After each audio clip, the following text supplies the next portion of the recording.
Reporter ചാനലിനെതിരെ പരാതിയുമായി കോൺഗ്രസ്.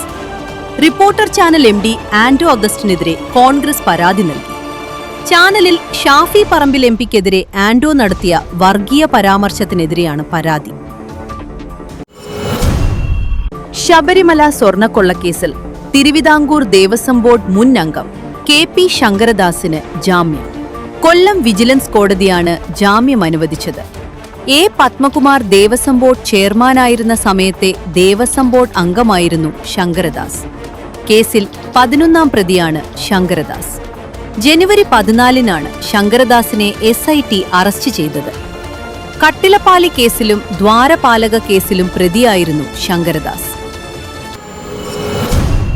പശ്ചിമ ബംഗാളിൽ കഴിഞ്ഞ 15 വർഷമായി ജനങ്ങളെ കൊള്ളയടിച്ചവർ നിയമസഭാ തെരഞ്ഞെടുപ്പിന് ശേഷം BJP അധികാരത്തിൽ വന്നാൽ ശിക്ഷിക്കപ്പെടുമെന്ന് കേന്ദ്ര ആഭ്യന്തരമന്ത്രി അമിത് ഷാ. കഴിഞ്ഞ 15 വർഷത്തിനിടയിൽ ജനങ്ങളെ കൊള്ളയടിച്ചവരെ ഒന്നൊന്നായി കണ്ടെത്തി തെരഞ്ഞെടുപ്പിന് ശേഷം തൂക്കിലേറ്റും. പശ്ചിമ ബംഗാളിന്റെ അടുത്ത മുഖ്യമന്ത്രിയായി തന്റെ അനന്തരവനും തൃണമൂൽ കോൺഗ്രസ് ജനറൽ സെക്രട്ടറിയുമായ അഭിഷേക് ബാനർജിയെ പ്രഖ്യാപിക്കണമെന്ന മുഖ്യമന്ത്രി മമതാ ബാനർജിയുടെ സ്വപ്നം ഒരിക്കലും പൂർത്തീകരിക്കപ്പെടില്ലെന്നും അമിത് ഷാ പറഞ്ഞു.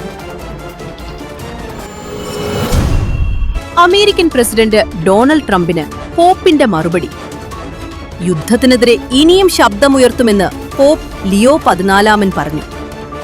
സമാധാനവും ചർച്ചകളുമാണ് വേണ്ടത്. താനൊരു രാഷ്ട്രീയക്കാരനല്ല.